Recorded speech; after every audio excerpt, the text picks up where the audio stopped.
कौशिक मदन कौशिक कफन चोर है। मदन कौशिक कफन चोर है। मदन कौशिक कफन चोर है। मदन कौशिक कफन चोर है। प्रदीप बत्रा मुआवजा खाऊ है। नमस्कार। उत्तराखंड की सत्ताधारी सरकार यानी कि भारतीय जनता पार्टी इस बार चुनाव से ठीक पहले हरिद्वार की विधानसभाओं पर सीधे तौर पर दखल दे रही है, क्योंकि बीजेपी अच्छी तरह जानती है कि इस बार ओबीसी वोटर्स बहुत अहम किरदार निभाएंगे भारतीय जनता पार्टी के लिए, जिसमें कि सैनी समाज भी एक बड़ी संख्या में यहाँ रहता है और कोई भी चुनाव प्रभावित करता है। लेकिन चुनाव से ठीक पहले इस बार परिस्थितियां भारतीय जनता पार्टी के अनुकूल नहीं नजर आ रही हैं, क्योंकि हाल ही में सैनी समाज के कुछ दिग्गज नेताओं ने, जिसमें कि पत्रकार सुभाष सैनी जी भी हैं और कुशल पाल जी भी हैं और पूर्व मंत्री साहब सिंह सैनी जी भी हैं, इन्होंने कांग्रेस ज्वाइन की और उसके बाद पूरा माहौल बदलता नजर आ रहा है। क्योंकि सैनी समाज के सामने एक बड़ी समस्या है कि क्योंकि उनके समाज को अनदेखा किया गया है भारतीय जनता पार्टी के द्वारा और ना ही कोई सम्मानित पद दिया गया है। आज हम आपको बताएंगे इस रिपोर्ट में कि चुनाव से पहले परिस्थितियां इन नेताओं के आने से किस तरह बदलने वाली हैं और किन विधानसभा सीटों पर इनका सीधे तौर पर प्रभाव पड़ने वाला है। दरअसल पिछले 5 वर्षों में सैनी समाज में कुछ ऐसी घटनाएं सामने आई, कुछ ऐसे हत्याकांड हुए जिन्होंने पूरे क्षेत्र में सनसनी पैदा कर दी थी और पीड़ित परिवार के सामने आर्थिक संकट खड़ा हो गया था। लेकिन इसी बीच भारतीय जनता पार्टी के दिग्गज नेता और प्रदेश अध्यक्ष ने घोषणा की थी उन परिवारों के लिए, और आरोप विधायक प्रदीप बत्रा पर भी लगाया जाता है कि उन्होंने आर्थिक घोषणा तो कर दी थी लेकिन मदद उन तक नहीं पहुंचाई। इसी बीच पत्रकार सुभाष सैनी ने लगातार संघर्ष किया और सर्व समाज के लोगों के साथ उन पीड़ित परिवारों को आर्थिक मदद पहुंचाई और परिवार की बेटियों की शादी भी कराई।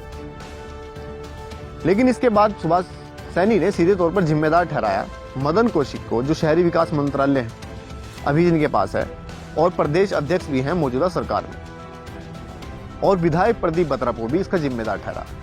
उनका कहना था कि भारतीय जनता पार्टी लगातार सैनी समाज की अनदेखी करती नजर आई है और ना तो किसी भी पीड़ित परिवार को सहयोग किया गया, ना कोई मदद पहुंचाई गई और ना ही किसी भी स्तर पर भारतीय जनता पार्टी में सैनी समाज को कोई सम्मान दिलाया गया, यानी किसी भी सम्मानित पद पर सैनी समाज को नहीं बिठाया गया।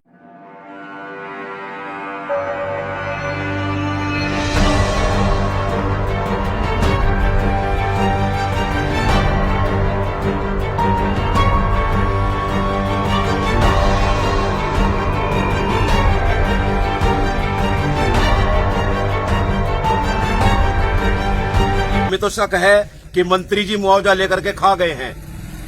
मृतक की मां जो बुढ़िया थी बेचारी, वो भी चक्कर काट काट के इस दुनिया को छोड़कर चली गई है। मैं खुद कई बार विधानसभा में जाकर के खुद मंत्री जी के साथ वार्ता की है, लेकिन सिवाय आश्वासन के कुछ नहीं मिला है। चुनाव से ठीक पहले भारतीय जनता पार्टी इस बार काफी संशय में है, क्योंकि सबसे अनुकूल परिस्थितियां इस बार सैनी समाज के लिए फिर से कलियर विधानसभा मानी जा रही है, जहां से विधानसभा अब तक सैनी समाज को हासिल नहीं हुई है।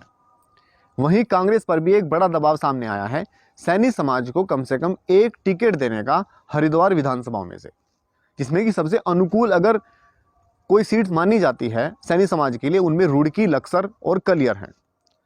कलियर विधानसभा भारतीय जनता पार्टी अपना दावेदार चुन चुकी है।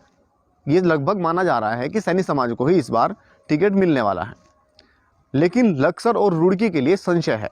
पत्रकार सुभाष सैनी और पूर्व मंत्री साहब सिंह सैनी के आने के बाद ये परिस्थितियां काफ़ी उलझी नजर आ रही हैं कांग्रेस के लिए, और परिस्थितियां और ज़्यादा दुर्लभ नजर आ रही हैं भारतीय जनता पार्टी के लिए, क्योंकि सैनी समाज इस बार काफ़ी हद तक दूर जाता दिखाई दे रहा है भारतीय जनता पार्टी के दामन से।